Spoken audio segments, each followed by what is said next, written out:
Morning, guys. Mark Ferrasci, Protect Dog Training, and new convert Jolene. Very insecure, weak mentally, right? And I just got a letter from the owner. This is a subcontract, so I got a letter from the owner that went to the original person that had the dog come in on their training firm. And you can tell an awful lot from that because the customer's expression of their problems with the dog, okay, tells me an awful lot. And so much of a dog, and you've heard me talk about it before, is all about two things: genetic makeup, where the genetics behind the dog's birthing and who they are as an individual. Obviously, it's a Dalmatian. I think I said Labrador the other day. Dalmatian, and that tells you one aspect of everything. But you remember what I've always talking about, that a dog is a product of two things. The dog is a product of breeding, genetics, right? Dalmatian is not the same as a Basset Hound, right? The Dalmatian is a certain breed type that is going to have some propensities based on the breed type, but a dog is a product of two things. The dog is a product of its environment and of its genetic makeup, and you are its environment. So this dog is roughly 2 years old. No telling when they got this dog. I don't have a clue yet. I'm waiting to get a phone call from the customer so I can find that out. And then as the dog gets raised, did it go through rescue? Did she go to the pound and then have a rescue dog that she got at a year old? Or, how long she had the dog and how much influence has she had in this dog's life? So, again, off. Good. Reading the letter, I see all kinds of problem behavior coming from the dog and expectations from the customer to fix this, fix this, fix this. Reality and truth is that we don't fix anything, right? We help you learn and grow with your dog, and we give you a relationship dynamic that you can start to learn and grow. I will get a lot of the behaviors set. I will do a lot of people, places, things, a lot of development in the dog's mental attitude. I will do everything I can by virtue of the dog. But the one thing I don't have control over is the person that lives in this dog's life, okay?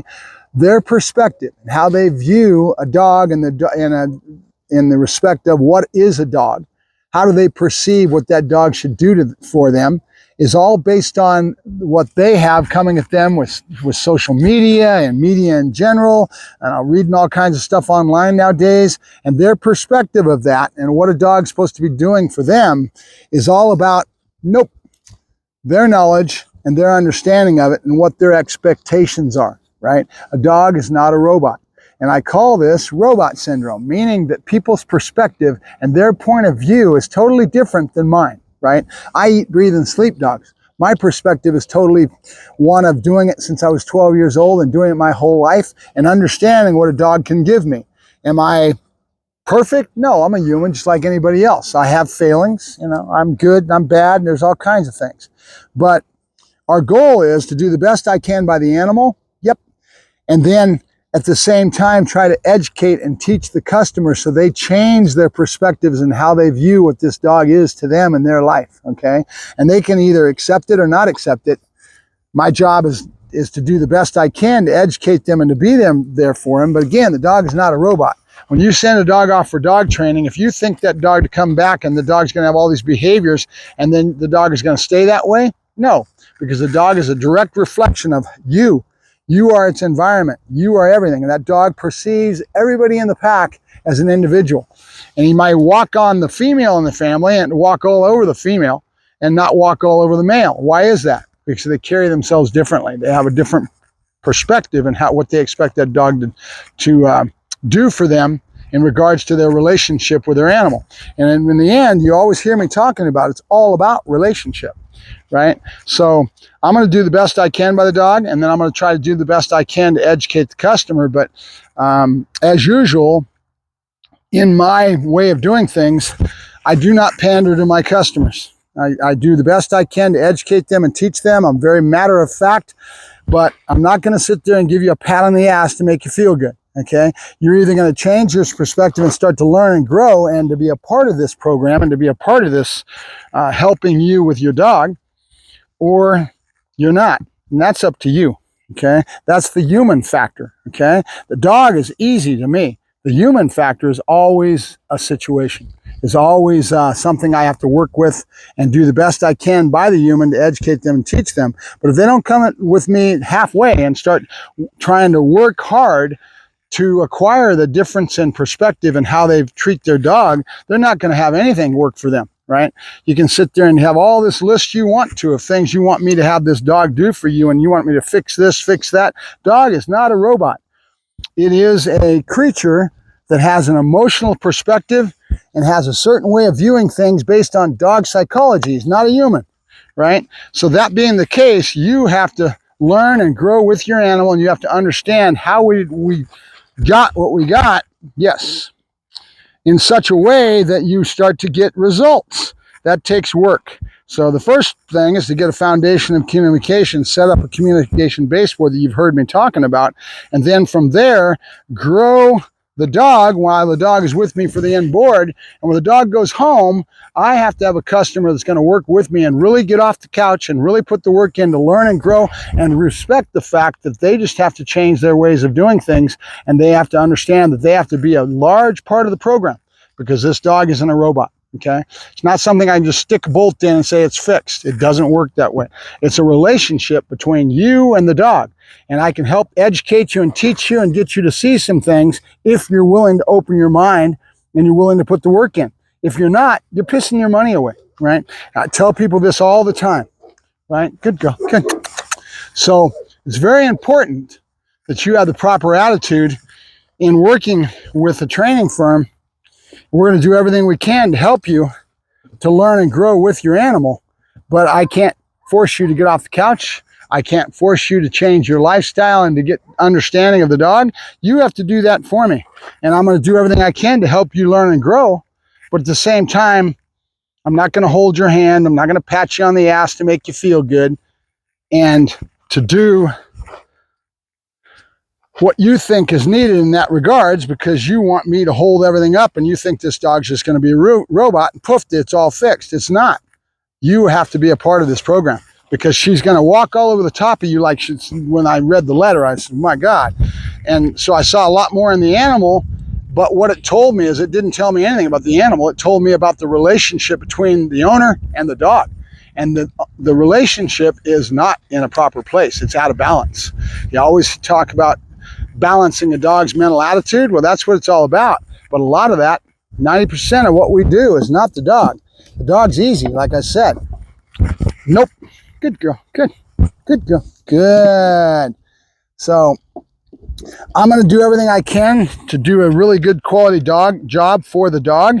And she's going to be a lot stronger when she comes back. But that may cause even more problems, because now the dog's strength and not being a weak dog is going to have her to even be looking at you for a strong leadership qualities, right? If you don't have strong leadership qualities and you don't have the right attitude with your dog's just going to keep walking all over you. It's going to have, you're going to have behaviors, you're going to be going, oh my God, you're going to go through a little honeymoon period. And then as time goes along, the dog's going to see this is the same person I dealt with when I left. And I'll just go right back to that same relationship and I'll walk all over it. And you won't get anything out of the service, right? If you're going to get something out of the service, you have to realize you have to be a part of the program.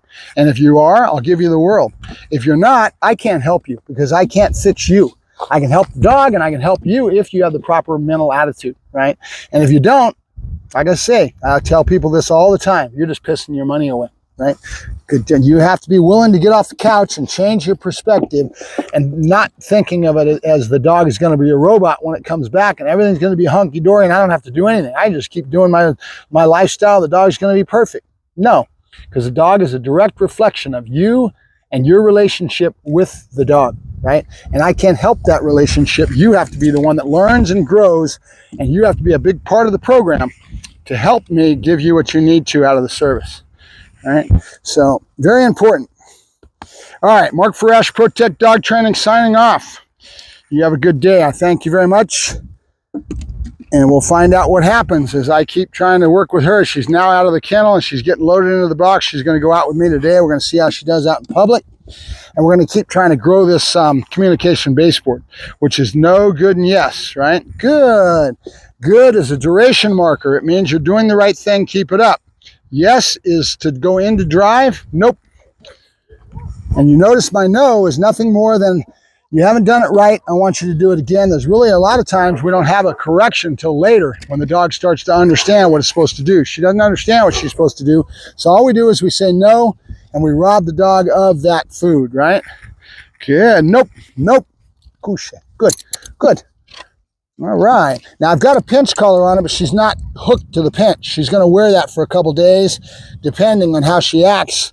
Maybe even today, I don't know, but the pinch collar is going to allow us to start teaching her not to pull, because when she pulls into it, it's not going to feel comfortable. She's going to have to learn what that means to her, right? Doesn't mean I'm going to yank her head off. It just means we're going to put a tool on her that's going to help us out, because if she's got the flat collar on or a harness, they want to pull into it. They call it opposition reflex. It's a very natural thing to the dog to want to pull. And if you don't do something like put a pinch collar on the dog, you're not going to get through that, right? Good. Yep. So right now I'm just trying to get her to follow the hand, come into the food, and to go after the, there you go, the luring is what we call this, right? And the more we do this, pretty soon she'll start getting accustomed to it. Then I can start teaching her no, good, and yes. She's got to follow the lure in the hand, right? Good. Nope. Nope. Come on. Yes. Good girl. And the first correction really is just robbing her of food. We call it a negative, meaning we're taking something away. Positive is adding something to the equation, and negative is taking it away. There's a whole science of terminology that the scientists came up with, what's called classical conditioning, operant conditioning. These are things that we need to start teaching the customer so they start to understand how we condition an animal. And all we're using is a very set learning to learn theory that anybody learns if you go to college. You go to college, you're going to go through psychology, and you're going to learn what learning theory is all about. If you want to learn about it, go type in on YouTube learning theory, and you'll get a bunch of things. You want to learn about classical conditioning and operant conditioning, and then you'll understand the basics of what we're using to communicate with the dog and how we're setting it up. And that learning theory goes deep. It's human psychology. Every animal is on God's green earth learn very similar. They have different drives, things that make them tick. A cow will lay down and eat its cud, things like that. They have different drives and different mental processes, but all animals on God's green earth learn the same way.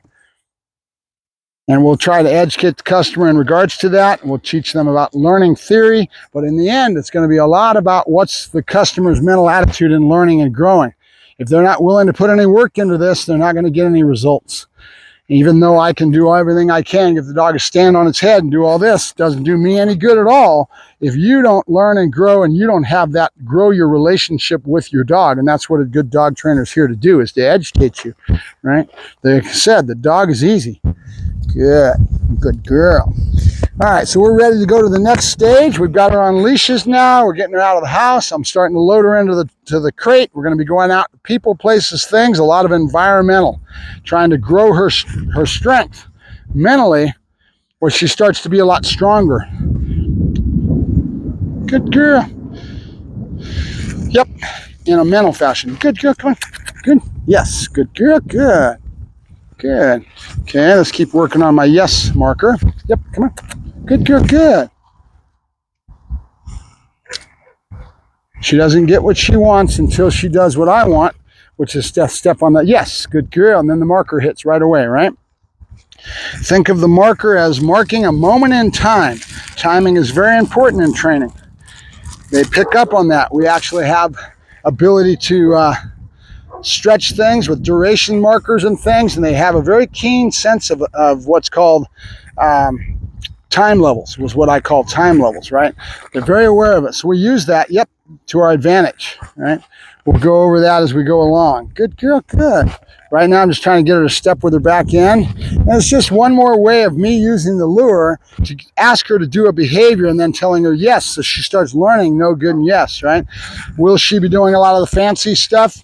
Maybe not. Depends on the dog. But I put all this in here because this is the best way to teach her no, good, and yes, to be asking her to do things with me and follow a lure, right? We're already out of chicken. That's what I had this morning. I need to go to the store and get some hot dogs. But this ain't bad for her first out of the kennel session. Yay, good girl. Yeah, you go. Good girl. Up. Good girl. Come on. Good girl. Yes. Good girl. Good. That's my girl. Good. There you go. Good girl. Good. Not a hard pats. It's the way you treat her that matters, right?